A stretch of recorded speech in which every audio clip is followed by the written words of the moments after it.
예, 오늘 말씀은 거룩한 입맞춤으로 서로 문안하라. 이런 말씀의 제목 그대로 오늘 설교를 하도록 하겠습니다. 오늘 그 성경을 보면 우리 문화에서는 조금 낯선 내용이 나오죠. 교회에서 서로 문안하라고 합니다. 자, 우리 사회에서 문안, 그러면 어떤 느낌이 듭니까? 뭐 안녕, 뭐 잘 지냈니? 뭐 그렇게 말하면서 안부를 묻는 정도, 뭐 그 정도의 느낌이 들죠. 자, 그런데 오늘 성경 본문에 나오는 문안은 그런 느낌이 아닙니다. 아스파조마이라는 헬라어를 쓰는데요. 따뜻하게 안아주는 겁니다. 팔로 상대방을 감싸 안고 포옹하는 느낌이죠. 미국 같은 나라는 허그가 발달돼 있으니까 우리보다는 조금 더 이 느낌을 잘 알 것 같습니다. 물론 이제 허깅이야 우리도 이해는 하죠. 그런데 더 낯선 장면이 나옵니다. 허깅을 하면서 입을 맞추라고 합니다. 그래서 허깅까지는 어떻게 이해해 보겠는데 허깅을 하면서 입까지 맞추라고 합니다. 조금만 깊이 생각하면 당황스럽죠. 자, 근데 이게 16절에만 있는 게 아닙니다. 허깅을 하면서 인사해라. 이 말이 16장 3절부터 16절까지 계속 나옵니다. 계속 문안해라, 문안해라, 문안해라. 이 말이 이어집니다. 심지어 로마서에만 나오는 것도 아닙니다. 그 바울이 허깅하는 걸 되게 좋아합니다. 입 맞추는 것도 계속 강조를 하죠.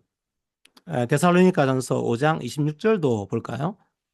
거룩하게 입맞춤으로 모든 형제에게 문안하라. 자, 이쯤 되면 왜 바울이 허깅을 하면서 입맞춤을 해라 이렇게 강조를 할까 궁금해지지 않습니까? 사실 로마 사회에서 유사한 문화가 있었습니다. 로마 사회에서 이렇게 입맞추면서 인사하는 문화가 이미 있었던 거죠. 자, 그런데 로마 사회에서 이렇게 입을 맞추면서 인사를 할 때 세 가지의 단어를 사용했습니다.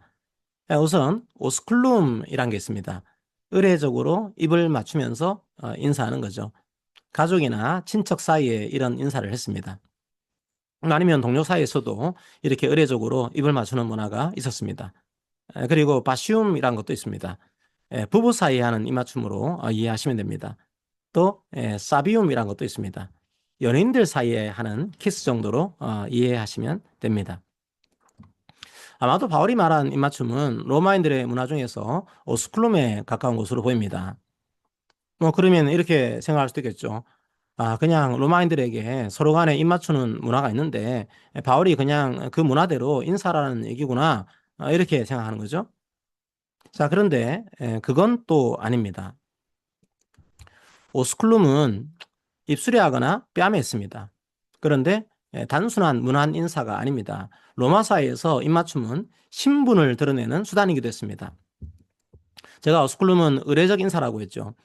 하지만 이 의례적인 오스쿨룸조차 아무에게나 할 수 있는 건 아닙니다. 신분이 같은 사람들끼리 하는 겁니다.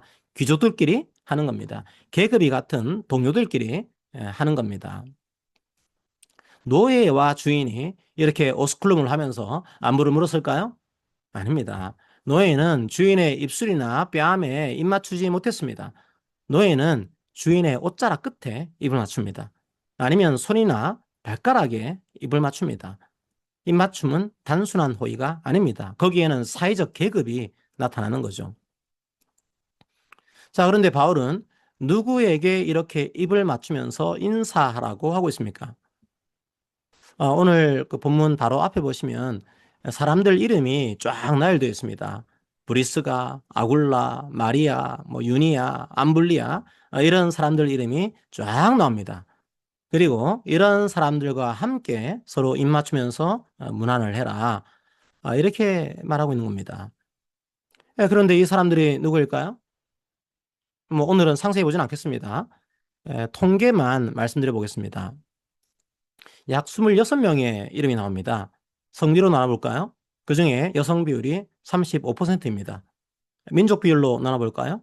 유대인이 15%고 이방인이 85%입니다. 계급으로 나눠볼까요? 처음부터 로마 시민이었던 사람이 40%입니다. 하지만 노예 출신도 30%가 있습니다. 해방 노예도 30%가 있습니다. 무슨 말일까요? 이 사람들 중에는 귀족도 있습니다. 이 사람들 중에는 노예도 있습니다. 유대인들이 사람 취급도 하지 않았던 이방인들도 있습니다. 반대로 이방인들이 경멸한 유대인들도 이 속에 있습니다. 바로 그렇게 상종도 하지 않았던 사람들끼리 문안 인사를 하면서 입을 맞추라는 겁니다. 주인이 노예와 대등한 지위에 있는 것처럼 입을 맞추면서 인사라는 거죠. 마치 한 가족 안에서 인사하는 것처럼 인사를 나누라는 겁니다. 노예와 귀족의 구분이 사라진 입맞춤이죠. 그러니까 바울이 말하는 입맞춤은 로마 사회에 퍼져 있는 입맞춤하고는 차원이 다른 겁니다. 사실상 한 가족으로 서로에게 문안하라는 겁니다. 그런데 가족이라고 해서 입맞춤이 다 아름다운 건 아닙니다. 심지어 로마사에서는요, 이 입맞춤을 가부장적인 도구로 활용하기도 했습니다. 이우스 오스쿨리라는 제도도 있었습니다. 직역하면 입을 맞출 권리입니다. 무슨 제도일까요? 로마 사회에서 남편이 있다고 가정해 봅시다. 그럼 남편은 외출하고 돌아온 아내에게 입을 맞출 권리를 가지고 있다는 겁니다.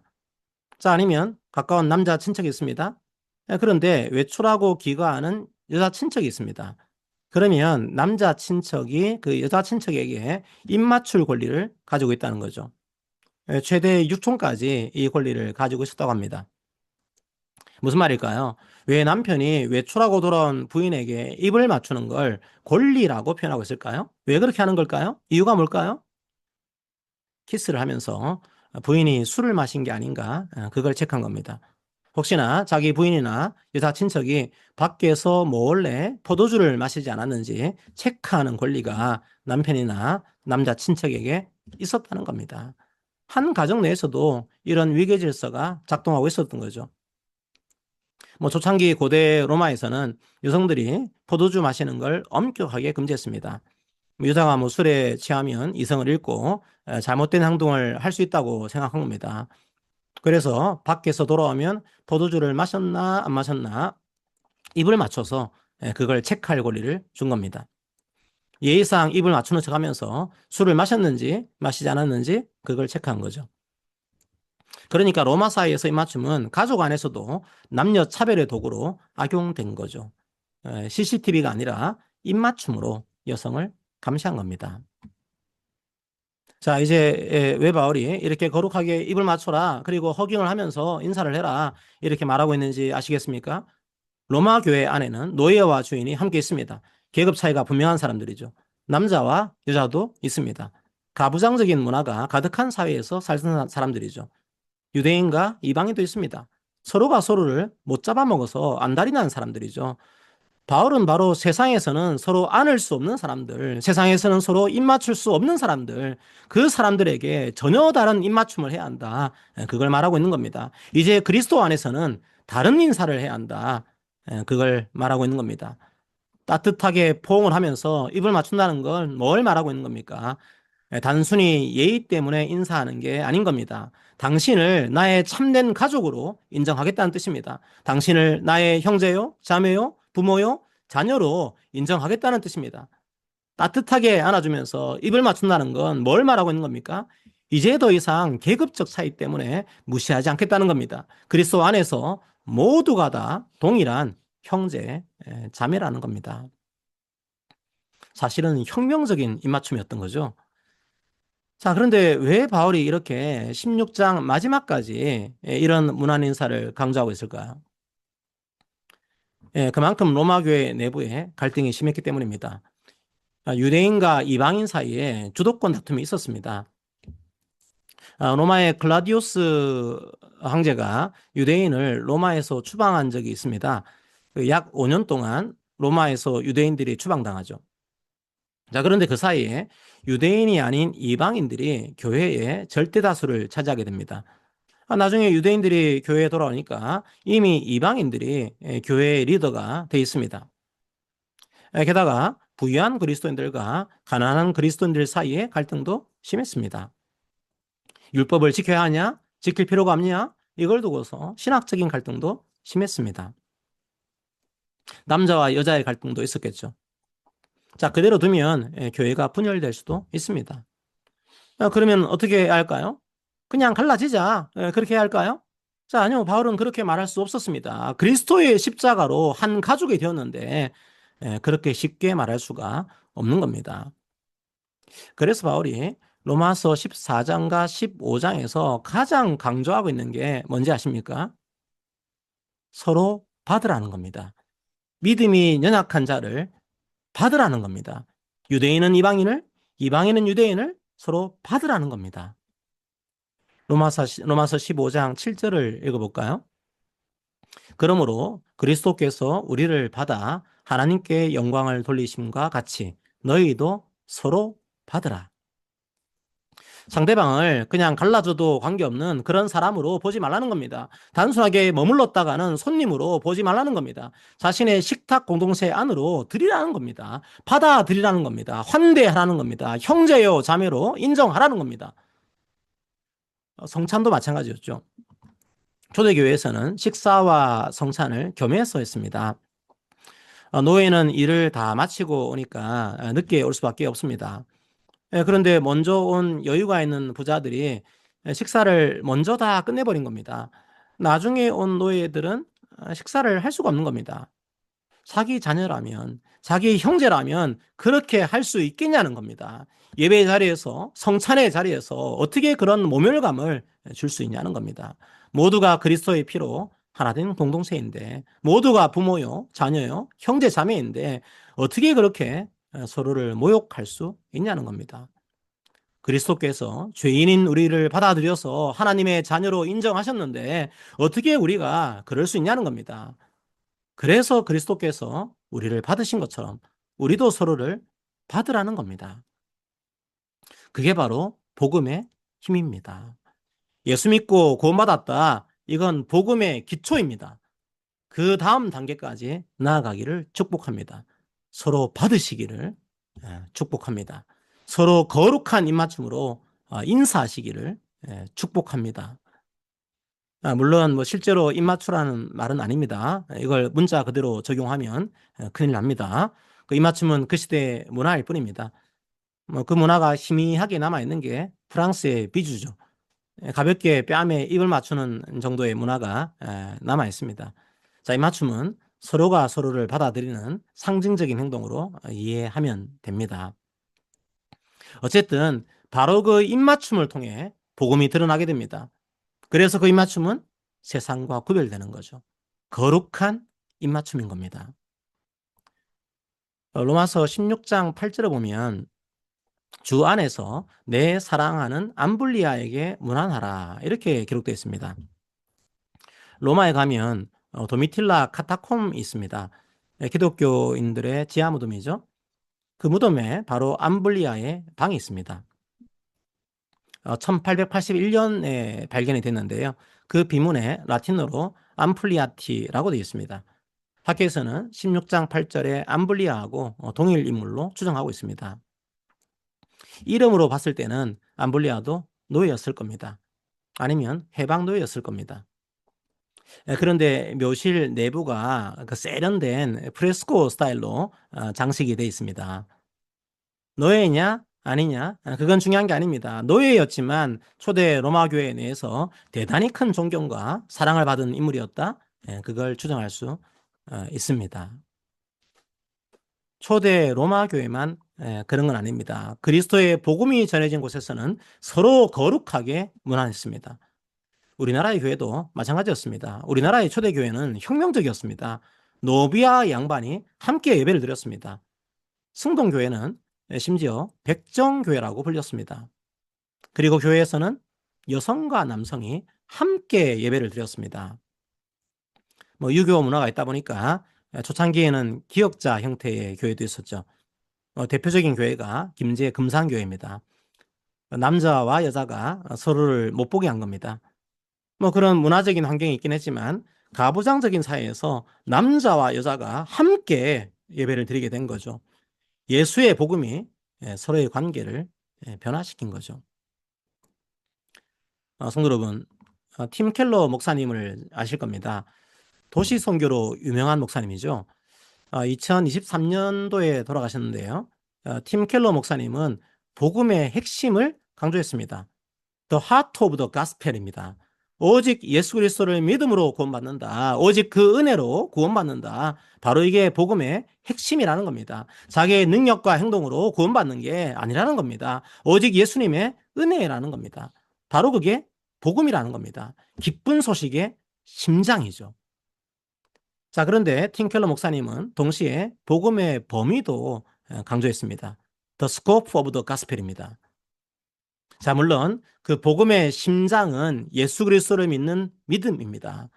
하지만 그 복음은 단지 개인의 영혼에만 머물지 않는다는 겁니다. 그 복음은 죄로 인해 끼어진 세상의 모든 영역을 회복한다는 겁니다.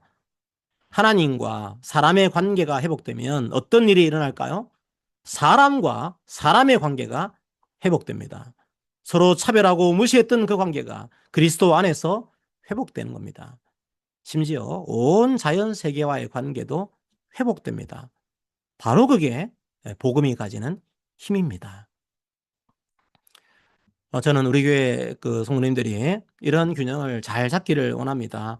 복음의 심장이 없는 상태로 복음의 영역만 강조하면 어떻게 될까요? 예수가 빠진 복음이란 게 어떤 의미가 있겠습니까? 기독교는 인간의 영혼과는 무관한 종교가 될 겁니다. 예수로 충분하지 않은 자력구원의 종교가 될 겁니다. 그냥 수많은 사회 운동 중에 하나가 되겠죠. 하지만 그 반대의 극단도 우리는 주의해야 합니다. 복음의 심장만 지나치게 강조한다면요, 복음이 얼마나 우주적인지를 놓치면요, 자기만 생각하는 신앙이 될 수 있습니다. 자칫 잘못하면 샤머니즘이 될 수 있습니다. 어떤 자료를 보니까 생각보다 많은 크리스찬들이 목사를 샤먼으로 이해합니다. 목사는 말씀을 잘 풀어주고 말씀으로 성도를 격려하는 사역을 하는 직분입니다. 하나님과 직통으로 연결되는 직분이 아닙니다. 그런데 목사를 통해서 하나님께 소원을 아뢰는 분들이 있습니다. 목사를 무당처럼 생각하는 분들이 있다는 거죠. 그래서 성경보다 목사의 말에 의존하는 분들이 있다는 거죠. 결국 그런 교회는 목사의 말에 가스라이팅 당할 가능성이 높습니다. 제가 신학대학원 다닐 때 한 교수님이 그런 말씀을 하셨습니다. 혹시 카리스마가 강력한 목사님들은 말씀보다 자기의 카리스마를 내세우고 있지 않은지 돌아보라고 하셨습니다. 예수님의 십자가보다 앞서가는 순간 샤먼이 될 수 있다고 말이죠.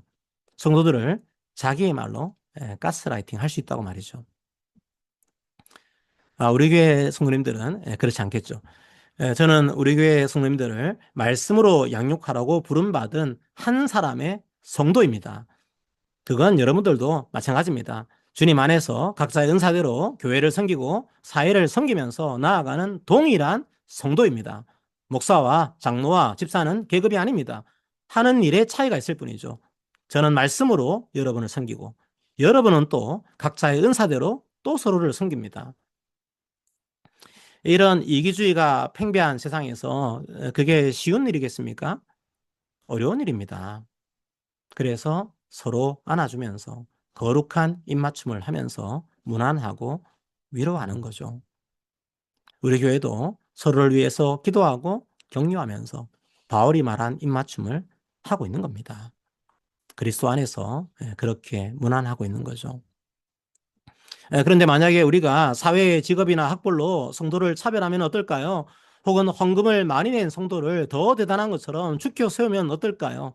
청년들을 우리의 자녀들로 보는 게 아니라 그냥 교회 일 열심히 하는 일꾼으로만 보면 어떨까요? 여성 사역자들을, 남성 사역자들을 보조해주는 정도로 바라보면 어떨까요? 그건 거룩한 입맞춤이 아닌 겁니다. 사실 로마의 의례적인 오스쿨룸과 다를 바가 없는 거죠. 거룩한 입맞춤으로 무난하지 않는 겁니다. 바울은 로마와는 다르게 살아라. 그렇게 말한 겁니다. 그렇게 말한 다음에 17절에는 누가 나올까요? 바로 거짓 교사가 납니다. 그런데 이 거짓 교사에 대해서 바울은 다른 제안을 합니다. 그들에게도 거룩하게 입맞추면서 무난해라 이렇게 말하지 않습니다. 뭐라고 할까요? 그들에게서 떠나라. 그렇게 말합니다. 왜 그럴까요? 18절을 읽어봅시다. 이 같은 자들은 우리 주 그리스도를 섬기지 아니하고 다만 자기들의 배만 섬기나니 교활한 말과 아첨하는 말로 순진한 자들의 마음을 미혹하느니라. 이런 거짓 교사들은 떠나야 합니다. 오늘날로 따지면 이단을 떠나야 하는 거죠. 왜 그럴까요? 거기에는 복음의 심장도 없습니다. 거기에는 복음의 영역도 없습니다. 예수도 섬기지 않습니다. 이웃도 섬기지 않습니다. 오직 자기들의 배만 섬기고 있습니다. 자기들의 탐욕을 채우는 게 목적인 겁니다. 그런데 또 말은 잘합니다. 이단에 빠진 사람들이 이단에서 빠져나오기 쉽지 않은 이유 중 하나입니다. 교활하게 말합니다. 그리고 아첨을 하면서 말합니다. 하지만 그 속에는 예수 그리스도가 없습니다. 이웃이 없습니다. 복음의 심장도 없고 복음을 전해야 할 대상도 없습니다. 그 사람들은 복음과는 관계가 없다는 겁니다. 성도 여러분, 저도 안 가봤지만 기회가 되면 한번 로마의 카타콤을 방문해 보시기 바랍니다. 암블리아의 방은 여전히 오늘날 우리에게 말하고 있습니다. 세상에서는 노예에 불과했던 사람이었습니다. 하지만 교회 안에서는 가장 사랑받는 형제 그리고 위대한 지도자로 기억되었습니다. 이것이 바로 복음의 심장이 만들어낸 기적입니다. 교회는 목사의 카리스마로 움직이는 곳이 아닙니다. 헌금의 액수나 세상의 학벌로 위아래를 나누는 것도 아닙니다. 우리는 그저 주님이 베푸신 한 식탁에 둘러앉아 서로의 은사로 서로를 섬기는 영적인 가족입니다. 물론 혈연으로 맺어진 가족이 아니기 때문에 아직은 어색하고 힘들 때도 있죠. 하지만 주님은 우리를 그렇게 보신다는 겁니다. 나 같은 죄인을 조건 없이 용납하시고 품어주신 예수 그리스도의 그 크신 환대를 기억합시다. 주님이 우리를 받으신 것처럼 우리도 서로를 기쁘게 받아들입시다. 서로를 향해서 손을 내밀고 따뜻하게 안아주면서 거룩하게 문안하는 아름다운 사랑의 공동체가 되기를 주님의 이름으로 축원합니다. 아멘. 함께 오늘 말씀을 기억하면서 우리 찬양합시다. 서로가 서로를 향해서 함께 찬양합시다.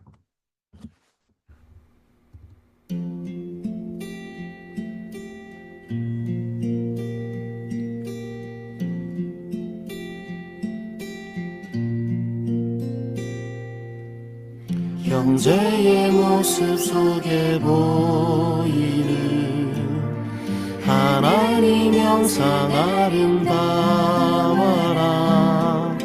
존귀한 주의 자녀 됐으니 사랑하며 섬기리.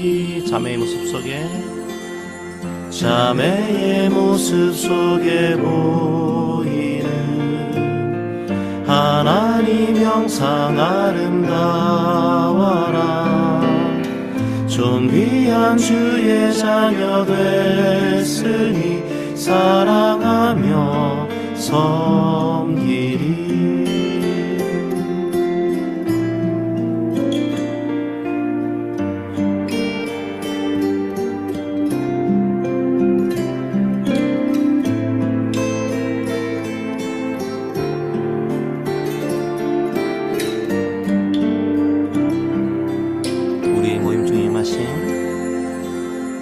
우리의 모임 중에 임하신 하나님 영광 아름다워라. 존귀한 왕이 여기 계시니 사랑하며 섬기리. 사랑하며 섬기리. 사랑하며 섬기리.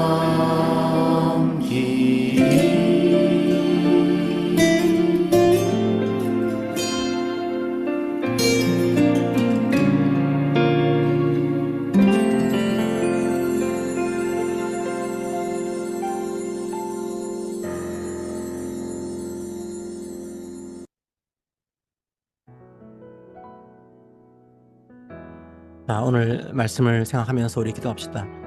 로마는 신분이 비슷한 사람들끼리 문안을 했습니다. 입맞춤은 계급을 드러내는 도구였습니다. 입맞춤조차도 감시의 수단으로 활용됐습니다. 하지만 오늘 성경은 우리에게 말합니다. 서로가 서로를 가족으로 대하라고 말합니다. 서로가 서로를 주님 안에서 동등한 주의 자녀로 대하라고 말합니다. 인종으로, 재산으로, 성별로, 계급으로 낮추고 비하했던 그 문화들을 떠나라고 말합니다. 하나님과 이웃을 섬기지 않고 자기 배만 섬기는 이단들을 떠나라고 말합니다. 그리스도께서 우리를 받으신 것처럼 우리도 서로를 받으며 주님 안에서 아름다운 공동체를 이루어가기를 원합니다. 함께 오늘 말씀을 기억하면서 기도하겠습니다. 기도합니다. 자, 우리 서로가 서로에게 권면하도록 하겠습니다. 함께 권면합니다. 사랑하는 성도 여러분, 오늘 말씀대로 서로가 서로를 환대하기를 축복합니다. 하지만 이웃을 수단으로 생각하면서 자기 배만 채우는 거짓 탐욕은 떠나가기를 축복합니다. 우리 안에 복음의 심장이 날마다 살아 움직이기를 축복합니다. 동시에 우리의 모든 관계가 복음으로 인해 치유되는 역사가 있기를 주님의 이름으로 축복합니다. 아멘. 자, 금주의 말씀은 로마서 16장 16절의 말씀을 함께 읽도록 하겠습니다. 함께 읽습니다. 너희가 거룩하게 입맞춤으로 서로 문안하라. 그리스도의 모든 교회가 다 너희에게 문안하느니라. 아멘.